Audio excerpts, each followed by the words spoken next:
at Three Rivers Stadium in Pittsburgh. Jimmy Leland and the Pirates are hosting the San Francisco Giants. In the top of the second inning with 2 outs, San Francisco will take a 1-0 lead. Terry Kennedy doubles inside the first base bag off Pittsburgh starter Rick Reed. Ernie Riles will score from first base, and Kennedy will be thrown out at third base to end the inning, but the Giants take a 1-0 lead on Kennedy's 14th RBI of the year. Move now to the top of the 6th inning with 1 out. Kevin Mitchell will put the Giants up 2-0. It's a line drive single into left field. Rick Leach will score from third base. RBI number 56 on the season for Mitchell, and it's 2-0 San Francisco. In the bottom of the 7th inning, Sid Bream breaks up the shutout for Scott Garrelts with a single to right field. Barry Bonds scores at 3-1 San Francisco. RBI number 36 on the season for Bream. Scott Garrelts allowed just 3 hits. He walked 4 and he struck out 5 en route to his 2nd straight complete game and 3rd of the season. There in the bottom of the 7th, he struck out pinch hitter Orlando Merced to end the inning. In the top of the 8th, Bob Patterson picks off Jose Uribe at first base. Uribe gets caught in a rundown. Sid Bream will make the throw to Jose Lean, but the ball hits Uribe in the helmet. Robbie Thompson scores from third base, and it's 5-1 Giants. The Giants go on to win 6-1. Garrelts evens up his record at 7 with the win. Rick Reed takes the loss. He falls to 2-1, 6-1 San Francisco. Monday evening from Baltimore, President Bush on hand as the Orioles took on the Texas Rangers. In the top of the 4th inning with a score 2-0 in Baltimore, Texas got back in the game when Rafael Palmeiro connected for a 2-run homer to right field off Baltimore starter Jeff Ballard. It was Palmeiro's 9th home run, RBIs 50 and 51, as Julio Franco scored another home run. The game was tied at 2. And then the top of the 5th inning, nice play by Steve Finley on right field on Scott Coolbaugh's fly ball to right field. Nice play by the Baltimore right fielder. Moments later, I know it's kind of bad coverage, Billy Rifkin with a nice play up the middle on Garrett Green's ground ball, threw him out 4-3. A couple of nice plays by the Baltimore Orioles. In the bottom of the 5th inning, Baltimore went ahead when Phil Bradley came up and promptly belted a 3-run homer to left field off Charlie Huff. His 3rd home run this season, RBI 17 through 19. That's Steve Finley and Mike Devereaux scored on the home run, and the Orioles led 5-2 in the bottom of the 5th inning. But in the top of the 6th inning, Texas scored 3 runs to tie up the game. Then the top of the 8th, they took the lead when Pena Cavilla doubled down the left field line off Baltimore reliever Ben McDonald. Rafael Palmeiro scored, RBI 53 for Incavilla, and the Rangers led 6-5. Then the top of the 9th inning, Cal Ripken Jr. set yet another record. This time the major league record for errorless chances at shortstop, 384, as he caught Gino Pachali's easy pop-up to shortstop in the top of the 9th inning. In the bottom of the 9th inning, things got real interesting as Phil Bradley singled to right field, knocking in Mike Devereaux, and the game was tied at 6. RBI 20 for Bradley. He had 4 RBIs in the game. This came off Texas reliever Brad Onsberg, who did not have the greatest performance of his life. His first batter was Bradley. Then after intentional walk, he walked in the winning run. As he walked Mickey Tettleton with the bases loaded, Brad Cummins scored. The O's won 7-6. Greg Olson got the win. He's 5-3. Kenny Rogers got the loss for Texas. He's 3-5. On Monday night, Red Shandies and the Cardinals hosting the Los Angeles Dodgers. The Cardinals in last place and real excited about it. As you can see, Lee Smith yawning there in the dugout. Top of the 3rd inning, Lenny Harris with the RBI single with 2 outs. That scores Juan Samuel off of Bob Tewksbury. RBI number 5 for Harris, and it's 1-0 LA. Now in the bottom of the 4th inning, St. Louis ties it up with 2 outs. Todd Zeile doubles off of Terry Wells. That scores Ozzie Smith, RBI number 32 for Zeile, and it ties it up at 1 apiece. But in the top of the 6th inning, the Dodgers are up for 4 runs and put this game away. Kirk Gibson hits this one out into right field. Craig Wilson runs over. Willie McGee runs over, and a ball drops between them. Lenny Harris scores on the play as Willie McGee and Craig Wilson don't communicate, and it's 2-1 LA. And Kirk Gibson a little upset with himself that he's not standing on third base. After Hubie Brooks doubled in Gibson to make it 3-1, Mike Scioscia up to bat with 2 outs against Bob Tewksbury. He gets the 2-run double into right field. That scores Eddie Murray and Hubie Brooks. RBIs number 40 and 41 for Scioscia. And he goes into second base with not the most graceful slide, but it works, and that makes it 5-1 LA. They go on to win this one 5-2, but in the 8th inning, Eddie Murray lifts this one out into right field. And the fans really give it to Craig Wilson and Willie McGee with the sarcastic cheer here as Craig Wilson comes up with the catch this time, but Willie McGee's a little upset with his right fielder. Final is 5-2 LA. Terry Wells picks up his first major league win as he works 6 innings, allowing 4 hits and striking out 2. Here back in the 3rd inning, he ends it by striking out Bob Tewksbury. On Monday night, California Angels owner Gene Autry checking out the action from the press box. Top of the 4th inning, Gary Sheffield with the long fly ball off of Mark Langston, but there's Dante Bichette to run up and make the great catch against the wall as he leaps up and hangs on for the 2nd out in the inning.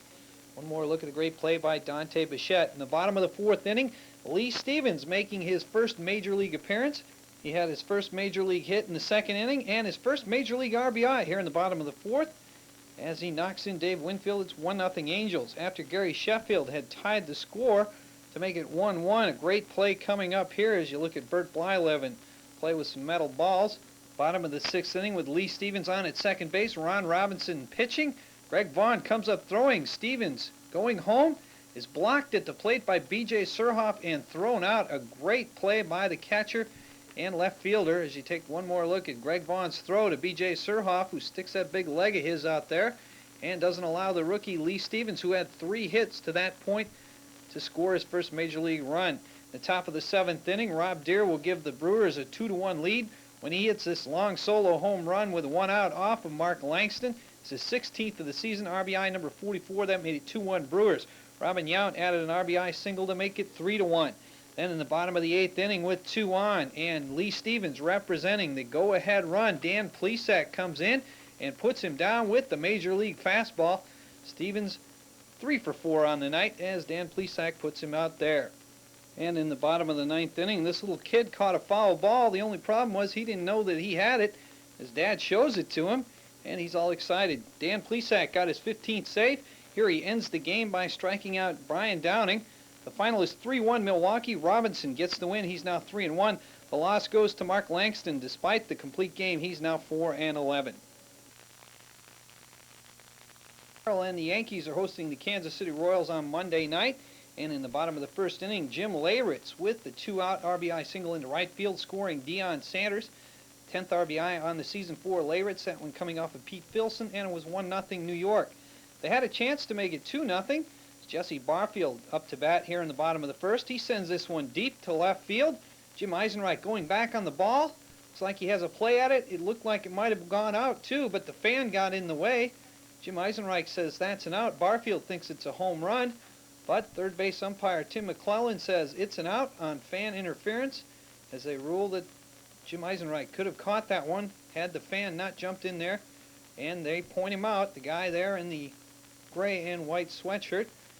And they explain it to Stump Merrill, and here's a couple more looks as Jim Eisenreich certainly had a shot at the ball, but the fan interference makes him not catch it, so that's an out, and it was 1-0 New York after 1.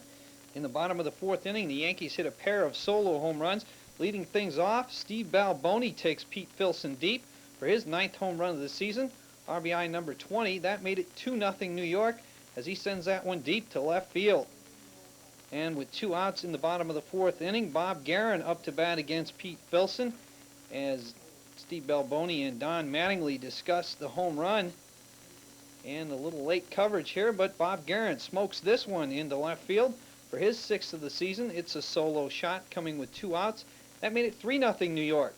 In the top of the 7th, Kansas City strikes twice. First, George Brett with the solo home run with none out, leading things off against Jeff Robinson. It's his 3rd home run of the season as Deion Sanders jumps up there. He can't get it. That makes it 3-1. Pat Tabler added an RBI single to make it 3-2.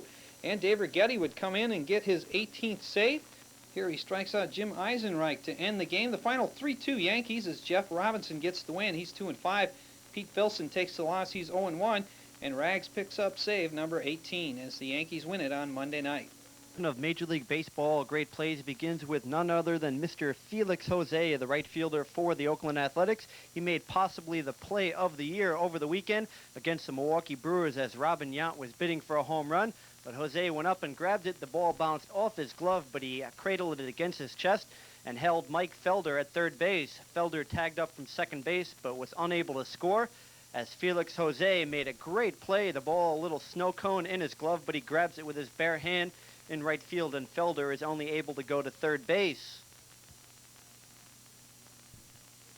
Moving out west to Anaheim, California, it's Luis Polonia hitting one up the middle, but Jim Gantner of the Brewers with a great diving play up the middle and gets up and throws out the speedy Luis Polonia at first base despite the headfirst dive into the bag. Moving indoors to the Kingdome, Brooke Jacoby of the Cleveland Indians hits one to center field. A great play by Ken Griffey Jr., a play we come to expect from him as he makes a reaching grab at the wall, turns and fires without even looking. This came after he bobbled the ball and caught it with his bare hand. He didn't trap it against the wall as he had the wherewithal to catch it before it hit the wall, and he threw it in to keep the runner at second base. A great play by Ken Griffey Jr. Moving to the All-Star game with the American League leading it 2-0. They were looking to go ahead 3-0 in the 7th inning, but Darryl Strawberry took care of that as he made a strike to the plate. Mike Scioscia blocked the plate, and Julio Franco was a dead duck.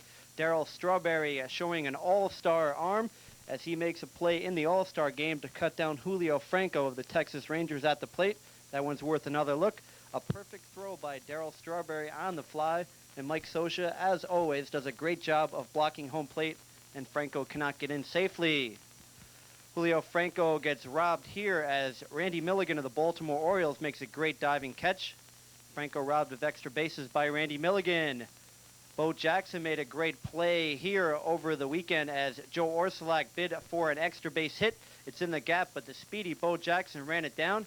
And just to add a little bit to it, Bo Jackson takes a trip up the wall as he pretends he's Spider-Man out in left center field. He can't slow himself down on the warning track, so he just keeps on going, runs up, and then back down the wall in left center field. Moving back to California, it will be Kelly Gruber being robbed by Jack Howell of the California Angels. Howell makes a fantastic diving catch and throws on to Rick Shue at first base to rob Kelly Gruber of extra bases. We'll take one more look at that great diving catch by Jack Howell of the California Angels, and that will end this. Cal Ripken Jr., Baltimore's shortstop, was one of 3 Orioles to make great plays in the top of the 5th inning of Baltimore's game against Texas on Monday night. The first batter was Stanley, who hit that ground ball that Ripken snagged. The next batter, Cool Ball, hit a fly ball to the right field wall, where Steve Finley made a great leaping catch. And then for the 3rd out, it was Billy Ripken's turn to shine. 3 Orioles combined to make the SNS play of the day.